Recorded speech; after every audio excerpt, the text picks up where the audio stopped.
What's going on? We back with the boxing clinic and more. It's your boy CJ Goodfella. Today they had the draft gala.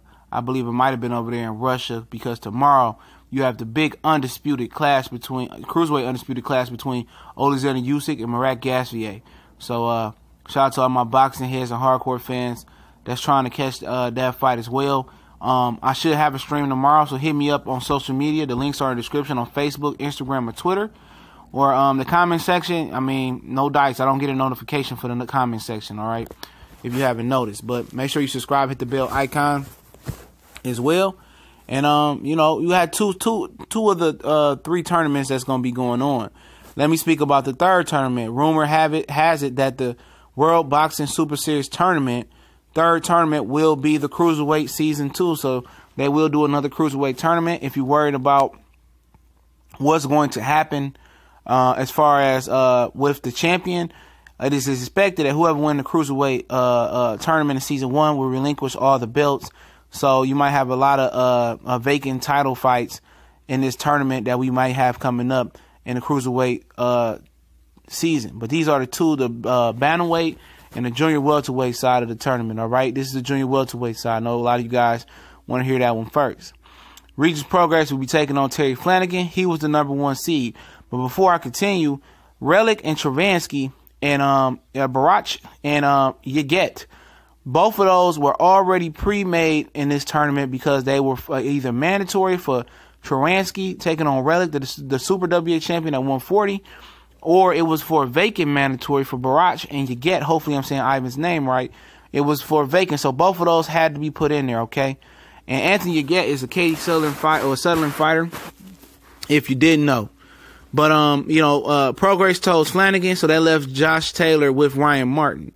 Now, the most intriguing matchup, in my opinion, in this first round is Taylor versus Ryan Martin. That is most likely to be an upset, in my opinion.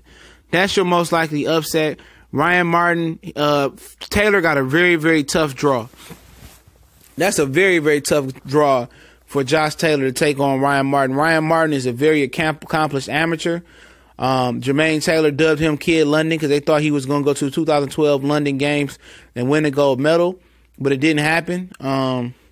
He's coming up from 35 to 40. I think he's had a couple fights at 140 already, and he could fight, man. He looked a little bit suspect, I heard, versus British Prescott before, but, you know, homie can fight. You know, I think that's the most likely upset in the first round. I don't see Travansky beating Relic, even though anything can happen, because Travansky is the guy who got lit up by Julius Ndango.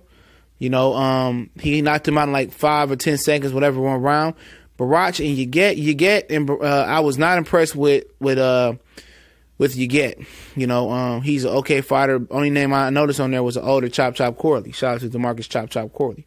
Y'all go check him out on some of his fitness wear on Instagram. He be selling, so I plan on buying some of that, man, to support Chop and what he doing over there.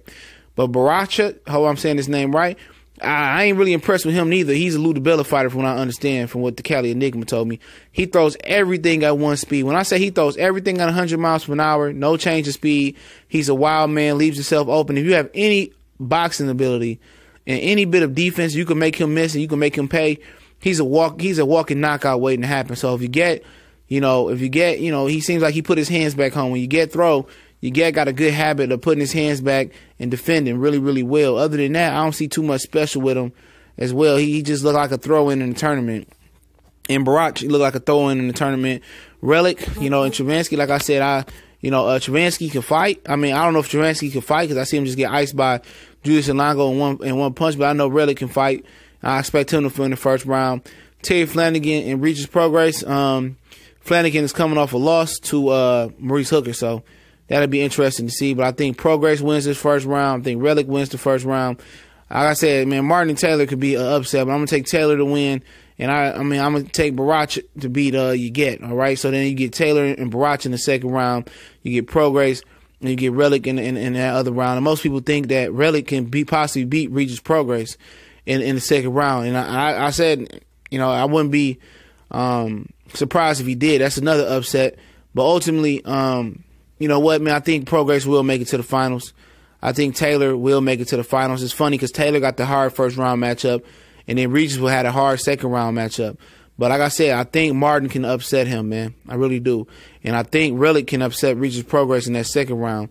but it'll be interesting to see, man. But obviously, I'm gonna go ahead and go Josh Taylor, Regis Prograis in the finals, and I'm gonna go ahead and pick Josh Taylor to win the whole thing. I think it's gonna be very, very close. Right now I'm not gonna pick the final. I'm just gonna stay straight down the middle, see how I fall out. But this is a prediction. I'm gonna lean slightly towards Josh Taylor to go ahead and win those finals, though. You know what I'm saying? That's just my opinion right there. Like I said, upsets is possibly Martin over Josh Taylor in the first round.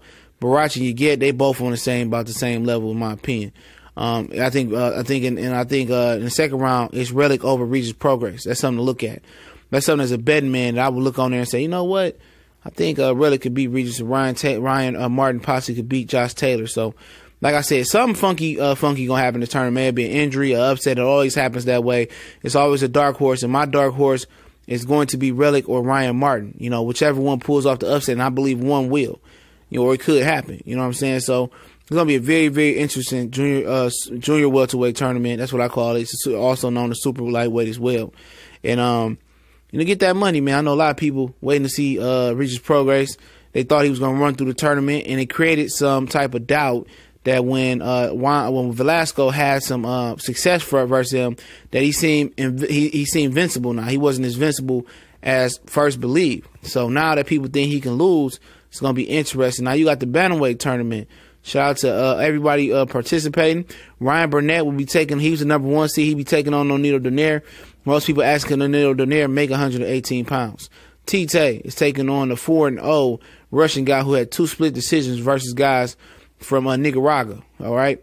So I'm not sure about him. He's supposed to be a great amateur, but his last 2 fights versus 2 Nicaraguans, were, I hope I'm saying that right, were split decisions. Inoue is taking on Pena, okay, and Emmanuel Diaz is taking on the Maloney kid from Australia. Now, I haven't seen Pena fight yet. I haven't seen Maloney fight, but I've done some background on Maloney and Loyan, the Russian, so I could tell you a little bit about them.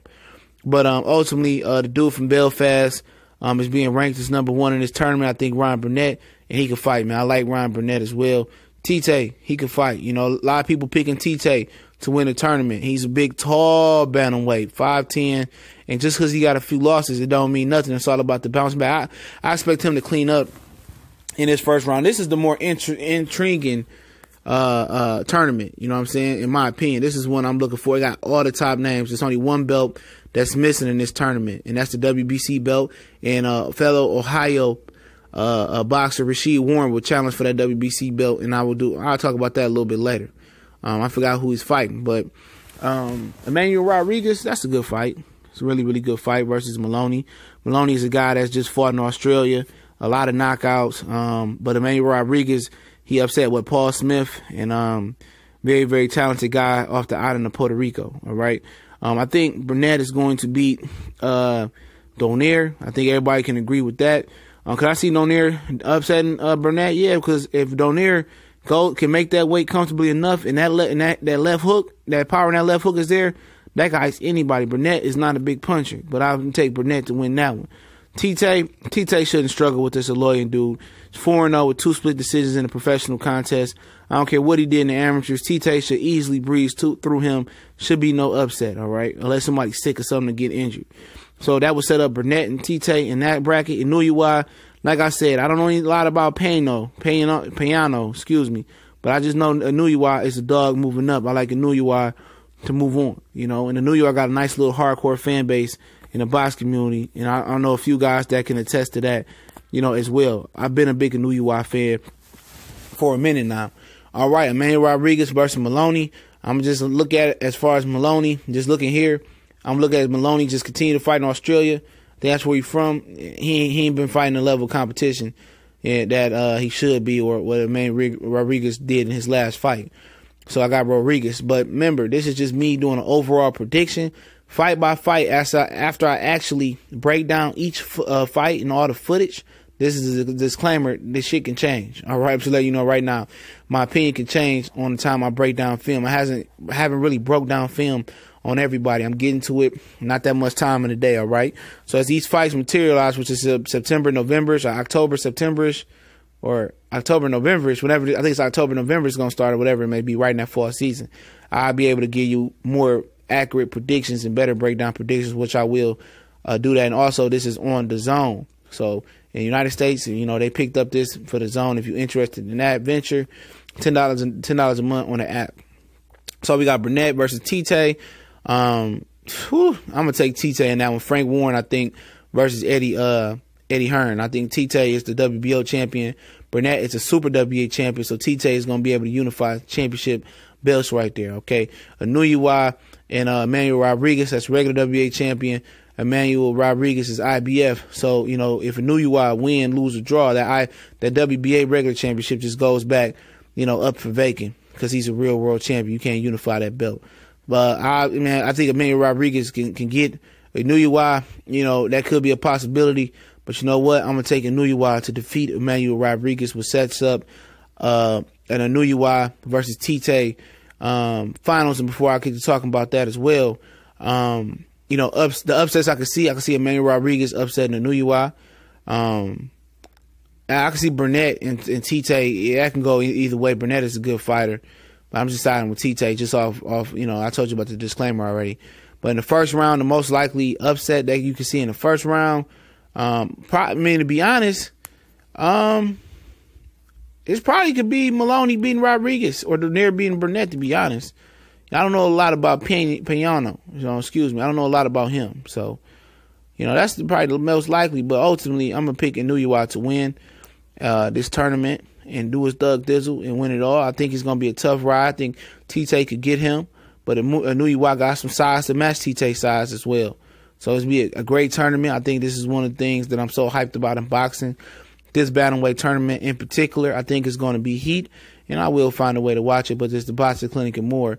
Breaking down season 2, the two announced tournaments, Bantamweight and Jr.Welterweight. We on Facebook, Instagram, Twitter. And also, if you want to email me about a business partnership or video collab, my business email is there for business use only. If you got a video request, comment section or on Facebook, Instagram, Twitter, and the DM, all right? Don't forget to share the videos. Subscribe, hit the bell icon if you haven't done so already. And, you know, we're going to keep moving. We're going to talk about this, cover the World Boxing Super Series Tournament tough. Don't forget tomorrow we're going to be talking about Alexander Usyk and Murat Gasvier tomorrow, man. Already did a breakdown prediction for those fights. Check the archives out. I respect and got much love for the World Boxing Super Series Tournament. I think it's doing great things for the sport of boxing and promoting unifications and promoting the best fight and the best, and that's what we need. TBC and more, your boy Goodfella, one time for the one time. We gone.